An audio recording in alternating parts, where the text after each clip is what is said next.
শেখ হাসিনা সহ ১৩ জনের বিরুদ্ধে অভিযোগ গঠনের শুনানি, ট্রাইব্যুনালে ৩ সেনা কর্মকর্তাকে হাজির। রায়ের বাজারে তৃতীয় দিনের মতো অজ্ঞাত জুলাই শহীদদের মরদেহ উত্তোলন, পরিচয় শনাক্তে ৮টি লাশের ডিএনএ সংগ্রহ, সহায়তায় বিদেশি ফরেনসিক বিশেষজ্ঞ। ঢাকা কলেজের বাস ভাঙচুর আইডিয়াল শিক্ষার্থীদের, শান্তি চুক্তি ভেঙে ফের সংঘর্ষ, মিরপুর রোডে যান চলাচল ব্যাহত, পরিস্থিতি নিয়ন্ত্রণের চেষ্টায় আইনশৃঙ্খলা বাহিনী। নারী জাগরণের অগ্রদূত বেগম রোকেয়ার দেখানো পথে এগিয়ে যাওয়ার আহ্বান প্রধান উপদেষ্টার, ফুটবলার ঋতুপর্ণা চাকমা সহ এবছর পদক পেলেন 4 জন। এবং অর্থ পাচারকারীদের সারা জীবন জেলে রাখলেও শাস্তি পূর্ণ হবে না, সামাজিকভাবে ঘৃণা করতে বললেন অর্থ উপদেষ্টা। দুর্নীতিবাজদের ভোট না দেওয়ার আহ্বান দুদক চেয়ারম্যানের।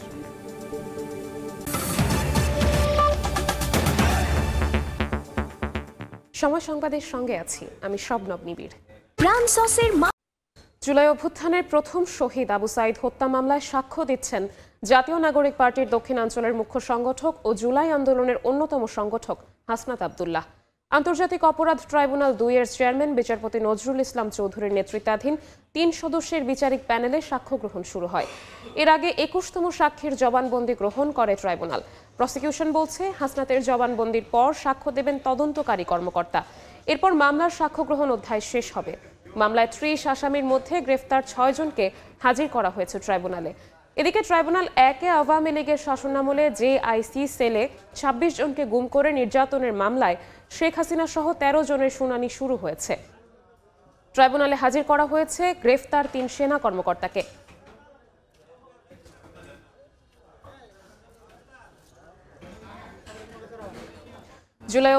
জুলাই গণ অভ্যুত্থানে আবু সাইদ হত্যা মামলায় সাক্ষ্য দিতে ট্রাইব্যুনালে হাসনাত আব্দুল্লাহ। গুমের মামলায় ৩ সেনা সদস্যকে হাজির করা হয়েছে ট্রাইব্যুনালে। এছাড়া শেখ হাসিনা সহ ১৩ জনের অভিযোগ গঠনের শুনানি আজ। বিস্তারিত জানাতে যোগ দিচ্ছেন সহকর্মী আফজাল হোসেন।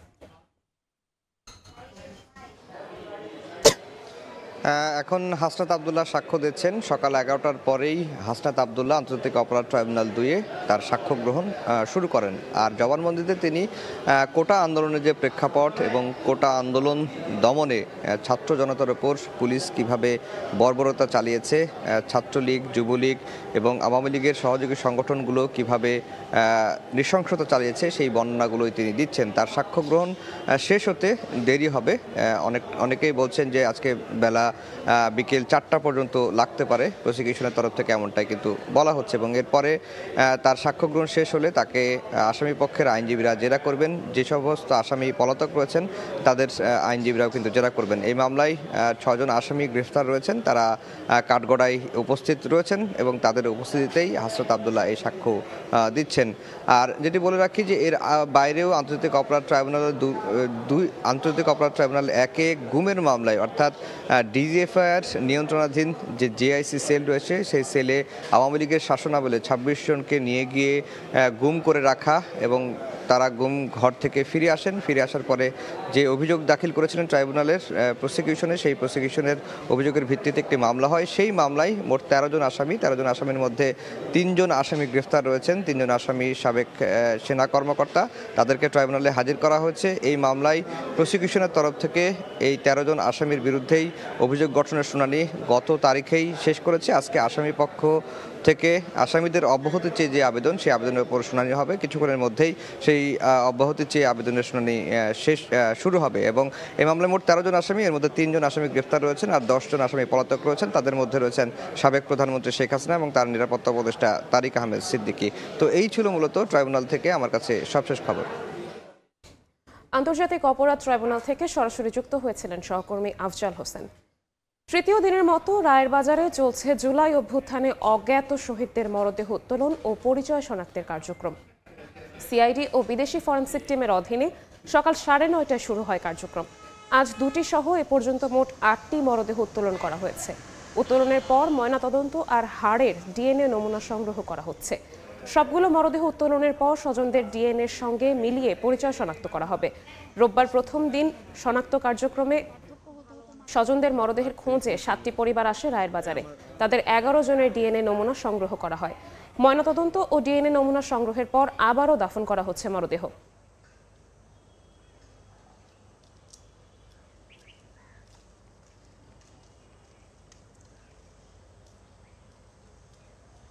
এই মুহূর্তে রায়েরবাজারে কবরস্থানে আছেন সহকর্মী তাসনিয়া নিশাত মিম, সরাসরি যাচ্ছি তার কাছে। মিম, এখন পর্যন্ত কিন্তু দুইজনের মরদেহ উত্তোলন করা হয়েছে, অর্থাৎ সিআইডি এবং বিদেশি ফরেনসিক টিমের তত্ত্বাবধানে কিন্তু তৃতীয় দিনের মতো চলছে আজ জুলাই গণ আন্দোলনে শহীদ হওয়া 114 জনের মৃতদেহ উত্তোলন কার্যক্রম। তো আমি এই মুহূর্তে কিন্তু উপস্থিত রয়েছি রাজধানীর মোহাম্মদপুরের রায়েরবাজার বুদ্ধিজীবী স্মৃতিসৌধ সংলগ্ন যে কবরস্থান, সেই কবরস্থানটিতে। এবং আমরা যেমনটি জানি যে জুলাই আগস্ট আন্দোলন চলাকালে যারা মারা গিয়েছেন তাদের মধ্যে কিন্তু 114 জনের পরিচয় জানা যায়নি এবং অজ্ঞাতনামা এসব মরদেহ কিন্তু রায়েরবাজার বুদ্ধিজীবী স্মৃতিসৌধ সংলগ্ন এই কবরস্থানে কিন্তু গণকবর দেওয়া হয়েছিল। এবং বেওয়ারিশ লাশ দাফন করা সংস্থা, স্বেচ্ছাসেবী সংস্থা আঞ্জুমান মুফিদুল ইসলাম 2024 সালের জুলাই ও আগস্ট মাসে কিন্তু এই লাশগুলো দাফন করেছিল। এবং যেমনটি আমরা এখানে এসে দেখছি যে তৃতীয় দিনের মতোই কিন্তু আজ এখন কিন্তু চলছে এই মৃতদেহ উত্তোলন কার্যক্রম। এবং সকাল 9:30 থেকে কিন্তু সিআইডি এবং বিদেশি ফরেনসিক টিমের তত্ত্বাবধানে কিন্তু এই কার্যক্রম তারা শুরু করেছে এবং তারা যেমনটি জানিয়েছে যে বিকাল 4টায় এই বিষয়ে তারা বিস্তারিত ব্রিফিং করবেন। তো আমরা যেমনটি জানি যে রোববার থেকে কিন্তু এই মরদেহ উত্তোলন এবং শনাক্ত কার্যক্রম শুরু হয় এবং এই মরদেহ উত্তোলনের পর কিন্তু ময়না তদন্ত কার্যক্রম এবং হাড়ের ডিএনএ নমুনা সংগ্রহ করা হচ্ছে। এবং আমরা যেমনটি জানি যে রোববার কিন্তু এই মৃতদেহ উত্তোলন কার্যক্রমে 11টি পরিবার এসেছে তাদের আপনজনের খোঁজে এবং তাদের মধ্য থেকে কিন্তু 7 জনের ডিএনএ নমুনা সংগ্রহ করা হয়েছে বলে কিন্তু সিআইডি আমাদেরকে জানিয়েছে। এবং সিআইডি যেটি জানিয়েছে আমাদের যে আন্তর্জাতিক প্রোটোকল মেনেই কিন্তু এই মৃতদেহ উত্তোলনের কার্যক্রম চলছে। তো রায়েরবাজার বুদ্ধিজীবী কবরস্থান থেকে এই ছিল আমার কাছে সর্বশেষ। রায়েরবাজার কবরস্থান থেকে সরাসরি যুক্ত হয়েছিলেন সহকর্মী তাসনিয়া নিশাত মিম। শান্তি চুক্তি ভেঙে আবারও সংঘর্ষে জড়িয়েছে ঢাকা কলেজ ও আইডিয়াল কলেজের শিক্ষার্থীরা। বেলা 11:30টায় রাজধানীর সায়েন্স ল্যাব এলাকায় এ সংঘর্ষের ঘটনা ঘটে। এ সময় ঢাকা কলেজের 2টি বাস ভাঙচুরের ঘটনা ঘটে। পরিস্থিতি নিয়ন্ত্রণে আনতে কাজ করছে আইনশৃঙ্খলা বাহিনী। এর আগে গত 2 ডিসেম্বর কলেজ দুটির কয়েকজন শিক্ষার্থী একই বাসে করে গন্তব্যে যাচ্ছিল। এ সময় বাসে তাদের কথা কাটাকাটির এক পর্যায়ে হাতাহাতি হয়। পরে আইডিয়াল কলেজের শিক্ষার্থীরা ঢাকা কলেজের শিক্ষার্থীদের ধাওয়া দিলে দুপক্ষের সংঘর্ষ হয়।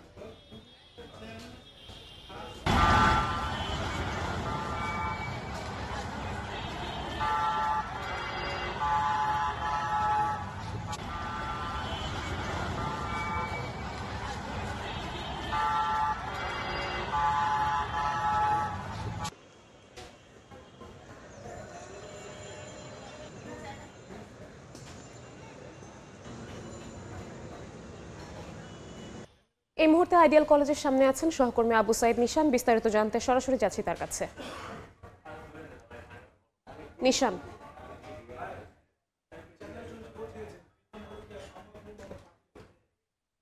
নিশান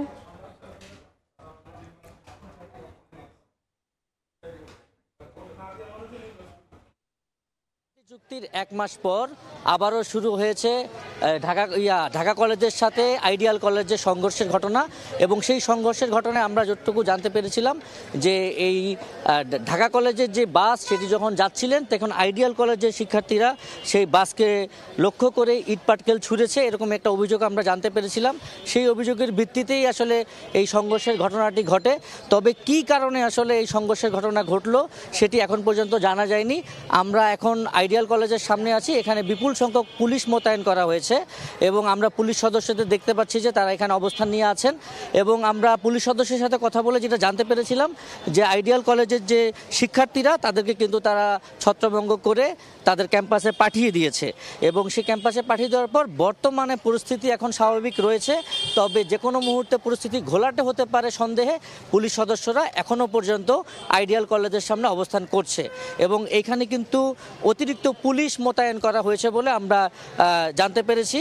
এবং ঢাকা কলেজের সাথে আইডিয়াল কলেজের যে সংঘর্ষের ঘটনা এগুলো প্রায়ই কিন্তু ঘটে থাকে বলে আমরা দেখি, এবং সেই জায়গায় কিন্তু শান্তি চুক্তিও হয়েছিল তাদের 1 মাস আগেই, এবং ভ্রাতৃত্ববোধ এবং মারামারি করবে না বলে যে শান্তি চুক্তি হয়েছিল সেটি কিন্তু ভঙ্গ করেই আবারও 1 মাস পর তাদেরকে কিন্তু এই সংঘর্ষের ঘটনাগুলো দেখতে পারলো। এবং আমরা এখন পর্যন্ত যে পরিস্থিতি দেখছি এখানে পরিস্থিতি স্বাভাবিক রয়েছে, তবে পরিস্থিতি ঘোলাটে হওয়ার আশঙ্কা থেকে পুলিশ এখন অবস্থান করে আছে।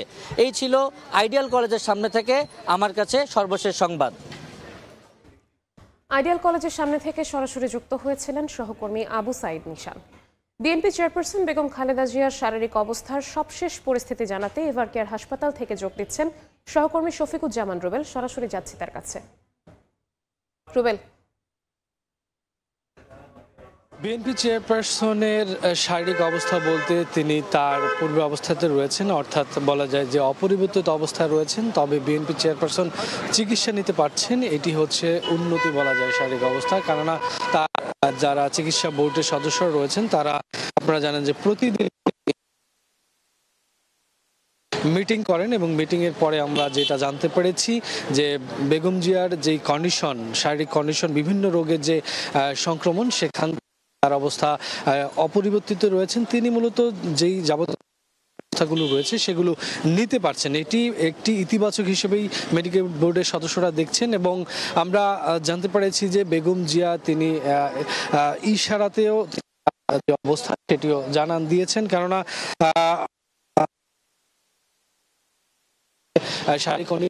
শারীরিক কন্ডিশন যখন একটু অবনতি দিকে যাচ্ছিল তখন কিন্তু তাকে বলা যায় যে 13 দিন যাবত, আজকে 13 দিন যাবত আসলে সিসিইউতে রয়েছেন। এবং এর আগে মূলত 23 নভেম্বর থেকে তিনি মোট আজকে 17 দিনের যাবতই কিন্তু এভারকেয়ার হাসপাতালে ভর্তি রয়েছেন। এর মধ্যে আপনারা জানেন যে তাকে উন্নত চিকিৎসার জন্য কয়েক দফা এয়ার অ্যাম্বুলেন্স বাংলাদেশে আসবে, কিভাবে নেবে, এই প্রক্রিয়ার ব্যাপারে আলোচনা চলছিল, কিন্তু সর্বশেষ আমরা জানি যে সেটিও কিন্তু হচ্ছে না। কেননা তার যেই সংক্রমণ তিনি বয়ে বেড়াচ্ছেন, বিশেষ করে তার কিডনিজনিত সমস্যা, হৃদরোগের সমস্যা, তার নিয়মিত যে ডায়ালাইসিস, মেডিকেল বোর্ডের সদস্যরা এই সিদ্ধান্ত উপনীত হয়েছেন যে তাকে এই যে লং টাইম জার্নি করে বিদেশে নেওয়া এই মুহূর্তে সম্ভব না। তিনি তার যে শারীরিক অবস্থা একটু কিছুটা উন্নতির দিকে গেলে তখন আলোচনা সাপেক্ষে সিদ্ধান্ত নেওয়া হবে যে তাকে বিদেশ চিকিৎসা জন্য নেওয়া যাওয়া সম্ভব কিনা। কিন্তু এখন পর্যন্ত সেই সিদ্ধান্ত আসলে বলা যায় যে তিনি দেশেই চিকিৎসা নেবেন এবং চিকিৎসা নিতে পারছেন, এটি হচ্ছে ইতিবাচক দিক। সব মিলিয়ে বলা যায় যে তিনি অবস্থা এখনো অপরিবর্তিতই রয়েছেন। তো সব মিলিয়ে এভারকেয়ার থেকে এই ছিল এই মুহূর্তে। রাজধানীর এভারকেয়ার হাসপাতালের সামনে থেকে যুক্ত হয়েছিলেন সহকর্মী শফিকুজ্জামান রুবেল। দুর্নীতিবাজ ও চাঁদাবাজদের ভোট না দেওয়ার আহ্বান জানিয়েছেন দুদক চেয়ারম্যান আব্দুল মোমেন। আর অর্থ পাচারকারীদের বিরুদ্ধে সামাজিকভাবে ঘৃণার আহ্বান জানিয়েছেন অর্থ উপদেষ্টা সালেউদ্দিন আহমদ। আন্তর্জাতিক দুর্নীতি বিরোধী দিবস উপলক্ষে দিনব্যাপী কর্মসূচির উদ্বোধনী অনুষ্ঠানে একথা বলেন তারা। দুদক চেয়ারম্যান আরও বলেন, সমাজের রন্ধ্রে রন্ধ্রে দুর্নীতি এমনভাবে ছড়িয়ে আছে যা সম্পূর্ণ নির্মূল করা কঠিন। এ অবস্থায় তরুণদের এগিয়ে আসার আহ্বান জানান তিনি। অর্থ উপদেষ্টা বলেন, অর্থ পাচারকারীদের সারা জীবন কারাগারে রাখলেও শাস্তিপূর্ণ হবে না, প্রয়োজন সামাজিক ঘৃণা করা। এর আগে দুদকের সেগুনবাগিচা কার্যালয়ে পতাকা উত্তোলন ও বেলুন উড়িয়ে কর্মসূচির উদ্বোধন করা হয়।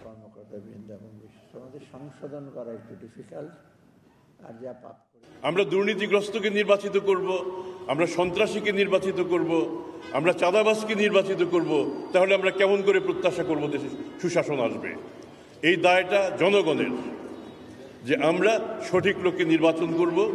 সত্যিকার অর্থে আপনারা যদি ভালো লোককে নির্বাচিত করেন তাহলে দেশে ভালো মানুষের শাসন প্রতিষ্ঠা হবে। সামাজিক যে অ্যাওয়ারনেসটা না থাকে, যে ভদ্রলোক দুর্নীতি করে তার তো কোনো স্টেক নাই, শাস্তি তো হয় না, সামাজিক দিক থেকে কোনোভাবে তারা এফেক্টেড হয় না। বেগম রোকেয়ার দেখানো পথে নারীদের এগিয়ে যাওয়ার আহ্বান জানিয়েছেন প্রধান উপদেষ্টা ডক্টর মোহাম্মদ ইউনূস। সকালে রাজধানীর ওসমানী স্মৃতি মিলনায়তনে বেগম রোকেয়া পদক প্রদান অনুষ্ঠানে এ আহ্বান জানান তিনি। নারী শিক্ষায় অবদান রাখায় রুভানা রাকিব, নারীদের শ্রম অধিকার বিষয়ে কল্পনা আক্তার, মানবাধিকারে নাবিলা ইদ্রিস এবং ক্রীড়ায় নারী জাগরণে জাতীয় ফুটবল দলের খেলোয়াড় ঋতুপর্ণা চাকমাকে রোকেয়া পদক তুলে দেন প্রধান উপদেষ্টা ডক্টর মোহাম্মদ ইউনূস। পরে তিনি বলেন, 100 বছরেও আরেকজন বেগম রোকেয়া তৈরি না হওয়া জাতির জন্য দুর্ভাগ্য। দেশ গঠনে নারীদের সুযোগ তৈরি করে দেওয়ার আহ্বান জানান তিনি। ওদেরকে স্পেস ছেড়ে দিতে হবে। মেয়েরা এসছে, তারা যার জায়গায় দখল করবে, নেতৃত্ব দেবে, সেটা অলরেডি গণ অভ্যুত্থানে দেখিয়েছে। আজকে আমাদের সামনে যারা বসে আছে তারা আমাদেরকে বের করে আনবে। বেগম রোকেয়া যে ডাক দিয়েছিল সেই ডাক 100 বছর পরে হলেও এখানে যেন শোনা যায়,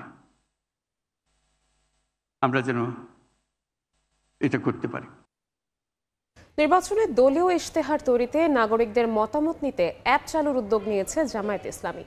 জনতার ইশতেহার নামে চালু হতে যাওয়া অ্যাপটি ব্যবহার করে যে কেউ মতামত তুলে ধরতে পারবেন বলে জানিয়েছে দলটি। সকালে জামায়াত আমির ডাক্তার শফিকুর রহমান নিজের ফেসবুক পেজে এই অ্যাপ চালুর ঘোষণা দেন। তিনি জানান, জনগণের মতামত নিয়েই তৈরি হবে জামায়াতের নির্বাচনী ইশতেহার। নাগরিকদের মতামত জানাবার এই প্ল্যাটফর্মটি ব্যবহার করে বিশ্বের যে কোনো প্রান্তে বসবাসকারী বাংলাদেশি নাগরিকেরাও নিজেদের প্রত্যাশা ও প্রশ্ন তুলে ধরতে পারবেন। চাঁপাইনবাবগঞ্জের শিবগঞ্জে হাত পা কেটে ফেলে রাখা বিএনপি কর্মী নয়ন আলী হাসপাতালে মারা গেছেন।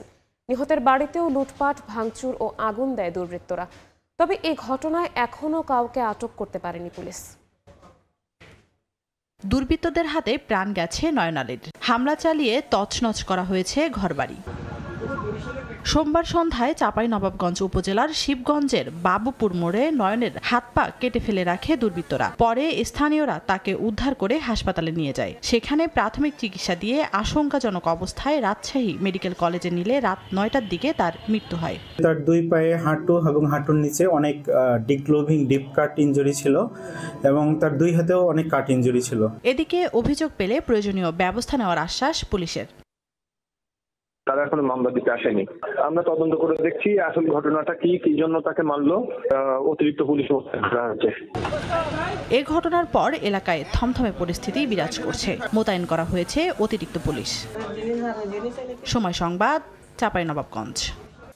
ঢাকায় ভাড়া বাসায় হত্যাকাণ্ডের শিকার মা লায়লা আফরোজ ও মেয়ে নাফিসা লাওয়াল বিনতে আজিজের মরদেহ নেওয়া হয়েছে তাদের গ্রামের বাড়ি নাটোরে। ভোরে মামের মরদেহবাহী অ্যাম্বুলেন্স শহরের বড়গাছা এলাকার বাসায় পৌঁছায়।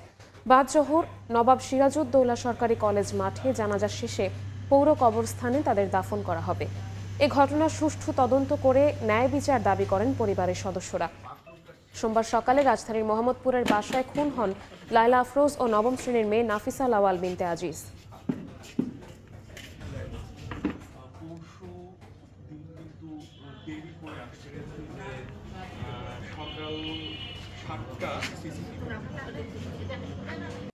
সময় সংবাদে আরও থাকছে। পূর্ব জেরুজালেমে ইউএনআরডব্লিউর প্রধান কার্যালয়ে নেতানিয়াহু বাহিনীর অভিযান। জানানো হলো ইসরায়েলের পতাকা, তীব্র নিন্দা জাতিসংঘের। এবার বাণিজ্যের সংবাদ।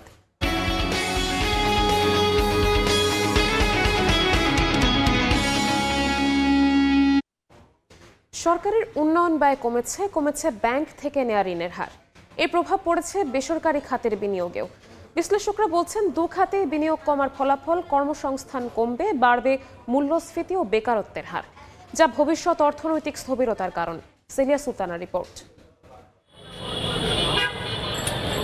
জুলাই অভ্যুত্থানের পর একনেকে বাতিল হয় একের পর এক অপ্রয়োজনীয় ও লুটপাটের প্রকল্প। সর্বশেষ রাজধানীর এয়ারপোর্ট থেকে গাজীপুর পর্যন্ত 4,000 কোটি টাকা খরচ হয়ে যাওয়া বাস র্যাপিড ট্রানজিট বিআরটি প্রকল্পের ভবিষ্যৎ ছেড়ে দেওয়া হয় আসছে সরকারের কাঁধে। গত অর্থবছরের তুলনায় বাজেটে উন্নয়ন বরাদ্দ ব্যয় কমেছে 35,000 কোটি টাকা। কারণ হিসেবে বলা হয়, চলমান প্রকল্পকে প্রাধান্য দিয়ে নেওয়া হয়েছে পরিকল্পনা। বাড়তি ব্যয় কমাতে নতুন বা মেগা কোনো ধরনের প্রকল্পই হাতে নেওয়া হয়নি।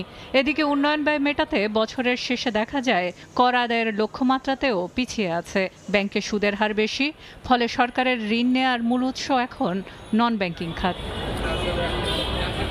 বাংলাদেশ ব্যাংকের হিসেবে দেখা যায় জানুয়ারি থেকে জুন পর্যন্ত সরকার ঋণ নিয়েছে ৮৬,৩৪৮ কোটি টাকা। জুলাই থেকে ৮ ডিসেম্বর পর্যন্ত ৩০,৯৩৩ কোটি টাকা। একই সাথে বেসরকারি বিনিয়োগও নিম্নমুখী, কারণ সরকারের উন্নয়ন ব্যয়ের সাথে বেসরকারি বিনিয়োগের কনফিডেন্স জড়িত।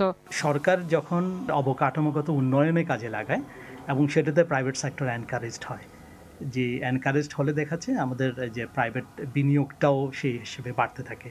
তো এই বিবেচনায় হয়তো বা দেখা যাচ্ছে প্রাইভেট সেক্টর গ্রোথটাও আবার কম হয়েছে। অর্থনীতি বিশ্লেষকরা বলছেন সরকারি বেসরকারি বিনিয়োগের এই হাত টান বেকারত্বের পারদ উস্কে দিতে পারে। দারিদ্র্য এবং বেকারত্ব দুইটা বাড়ার মূল কারণটা কি দেখেন, নতুন কোনো প্রজেক্ট নাই, শ্রমিক ছাঁটাই হচ্ছে, অনেকেই দেখা যাচ্ছে বেতন কমিয়ে দিচ্ছেন। এতে করে মানুষের মধ্যে যে অর্থ প্রবাহ সেটা কিন্তু আসলে কমে যাচ্ছে। ইনফ্লেশন সেটা তো আছেই। সার্বিক দিক থেকে যেটা মনে হয় যে অর্থনীতিতে এক ধরনের স্থবির পরিবেশ এর আগাম পূর্বাভাস বলে আমার কাছে এটা প্রতীয়মান হচ্ছে। এদিকে কর আদায়ের লক্ষ্যমাত্রা পিছিয়ে থাকায় সরকারের ৩০ নভেম্বর পর্যন্ত সব ধরনের খাত থেকে মোট ৫,৮৮,২৬৭ কোটি টাকা অর্থসংস্থান করে দিয়েছে কেন্দ্রীয় ব্যাংক, যা গত বছরের ৩০ নভেম্বর পর্যন্ত ছিল ৪,৯৯,৪৮০ কোটি টাকা। সিলিয়া সুলতানা, সময় সংবাদ, ঢাকা। এই মুহূর্তে আইডিয়াল কলেজের সামনে আছেন সহকর্মী আবু সাইদ নিশান। বিস্তারিত জানতে সরাসরি যাচ্ছি তার কাছে। নিশান, আইডিয়াল কলেজের সংঘর্ষের ঘটনায় এই মুহূর্তে কিন্তু আবারও উত্তপ্ত হয়ে উঠেছে এবং আমরা কিছুক্ষণ আগে দেখেছি যে আইডিয়াল কলেজের শিক্ষার্থীরা কিন্তু তারা সড়কে এসে অবস্থান নিয়েছিল এবং সড়কে অবস্থান নেওয়ার পর কিছু সময়ের জন্য যান চলাচল বন্ধ ছিল। পরবর্তীতে পুলিশ সদস্যরা এসে কিন্তু তাদেরকে ছত্রভঙ্গ করে দেয় এবং তারা পার্শ্ববর্তী গলিতে কিন্তু অবস্থান নিয়ে এখন আছে এবং আমরা এই মুহূর্তে দেখতে পাচ্ছি যে বিপুল সংখ্যক পুলিশ সদস্য তারাও কিন্তু এখন এই পার্শ্ববর্তী সড়কে অবস্থান নিয়ে আছেন এবং এই উত্তপ্তের ঘটনায় কিন্তু আমরা যেটা জানতে পেরেছিলাম আইডিয়াল কলেজের শিক্ষার্থীদের সাথে কথা বলে, তারা আমাদেরকে জানিয়েছেন যে 2 দিন আগে তাদের 2 শিক্ষার্থীর গায়ে হাত তুলেছিলেন ঢাকা কলেজের শিক্ষার্থীরা এবং তাদের মধ্যে একজন গুরুতর অবস্থায় আইসিইউতে আছেন বলে আমাদেরকে তারা জানিয়েছেন এবং সেই ঘটনার পরিপ্রেক্ষিতেই কিন্তু আজকে সকালবেলা তারা কিন্তু ঢাকা কলেজের একটি বাসে কিন্তু পাল্টা ইট পাটকেল নিক্ষেপ করার অভিযোগ তারা করেছেন এবং সেই জায়গা থেকে কিন্তু এই সংঘর্ষের ঘটনাটি এখন পর্যন্ত গড়িয়েছে এবং আমাদেরকে এডিসি মাসুদ আলম কিন্তু জানিয়েছিলেন যে এই যে ঠুনকো ঘটনাকে কেন্দ্র করে কিন্তু এই সংঘর্ষের ঘটনাগুলো ঘটে এবং সেই জায়গা থেকে তিনি আমাদেরকে পরিস্থিতি স্বাভাবিক রয়েছে বলে জানিয়ে যখন ফিরে যাচ্ছিলেন তখনই আসলে দেখা যাচ্ছে যে আবারও পরিস্থিতি উত্তপ্ত হয়ে ওঠে এবং সেই পরিস্থিতি উত্তপ্ত জায়গা থেকে কিন্তু আমরা আইডিয়াল কলেজের শিক্ষার্থীদেরকে দেখেছিলাম যে তারা লাঠিসোঁটা নিয়ে বিপুল সংখ্যক শিক্ষার্থীরা তারা কিন্তু সড়কে আবার এসেছিলেন এবং অবস্থান নিয়েছিলেন এবং আমরা এই মুহূর্তে যে দেখতে পাচ্ছি যে পুলিশ সদস্যরা তারা কিন্তু তাদের যে আইডিয়াল কলেজের শিক্ষার্থীদের তাদের কিন্তু ছত্রভঙ্গের জন্য তারা কিন্তু বিভিন্ন অলিগলিতে কিন্তু অবস্থান নিয়েছেন এবং তারা এখনও যাচ্ছেন এবং এই আইডিয়াল কলেজ এবং ঢাকা কলেজের মধ্যে কিন্তু মাসখানেক আগে শান্তি চুক্তি হয়েছিল। সেই শান্তি চুক্তির কিন্তু এখন তারা ভঙ্গ করে আবারও এই বারবার সংঘর্ষে জড়াচ্ছেন এবং এই সংঘর্ষের ঘটনায় কিন্তু আমরা এর আগেও দেখেছি যে বারবার এই সংঘর্ষের ঘটনাগুলো ঘটে এবং সেটা খুবই তুচ্ছ ঘটনায় এই সংঘর্ষের ঘটনাগুলো বারবার ঘটছে এবং এটার জন্য যে শান্তি চুক্তি সেটিও কিন্তু তারা এখন ভঙ্গ করলেন। তো এই ছিল সায়েন্স ল্যাব এলাকা থেকে আমার কাছে সর্বশেষ সংবাদ। আইডিয়াল কলেজ এবং সিটি কলেজের সংঘর্ষে সবশেষ খবর জানাতে আমাদের সাথে যুক্ত হয়েছিলেন সহকর্মী আবু সাইদ নিশান। পূর্ব জেরুজালেমে ফিলিস্তিনি শরণার্থীদের জন্য কাজ করা UNRW এর প্রধান কার্যালয় ইসরায়েলি অভিযানের তীব্র নিন্দা জানিয়েছে জাতিসংঘ। এক বিবৃতিতে জানানো হয়, স্থানীয় সময় সোমবার জোরপূর্বক ইসরায়েলি পুলিশ কার্যালয়ে প্রবেশ করে, অভিযান চালিয়ে বিভিন্ন জিনিসপত্র নিয়ে যায়, এমনকি জাতিসংঘের পতাকা নামিয়ে সেখানে ইসরায়েলের পতাকা টানানো হয়। 2023 সালের 7 অক্টোবর ইসরায়েলে হামাসের হামলায় সংস্থার কিছু কর্মী যুক্ত ছিল অভিযোগ তুলে UNRW এর সব কার্যক্রম নিষিদ্ধ করেছে নেতানিয়াহু প্রশাসন। যদিও এমন অভিযোগ অস্বীকার করেছে সংস্থাটি, তবে ইসরায়েলের অভিযোগের জেরে সংস্থাটিতে অর্থায়ন স্থগিত করে দেয় যুক্তরাষ্ট্র। অনূর্ধ্ব-19 এশিয়া কাপের জন্য 15 সদস্যের দল ঘোষণা করেছে বিসিবি। যুবাদের এশিয়ান শ্রেষ্ঠত্বের মঞ্চে আজিজুল হাকিম তামিমের কাঁধেই থাকছে নেতৃত্বের গুরুদায়িত্ব। সহ অধিনায়ক হিসেবে আছেন জাওয়াদ আবরার।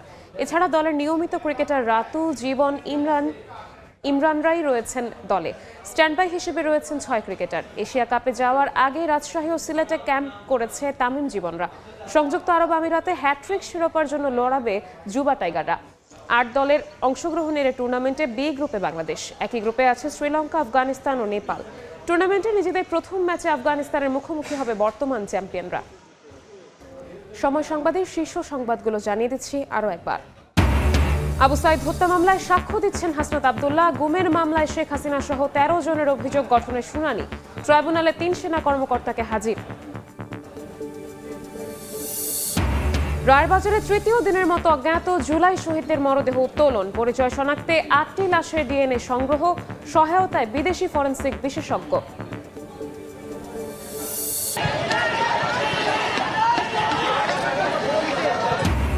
শান্তি চুক্তি ভেঙে ফের সংঘর্ষে জড়ালো ঢাকা কলেজ ও আইডিয়াল শিক্ষার্থীরা। মিরপুর রোডে যান চলাচল ব্যাহত, পরিস্থিতি নিয়ন্ত্রণের চেষ্টায় আইনশৃঙ্খলা বাহিনী।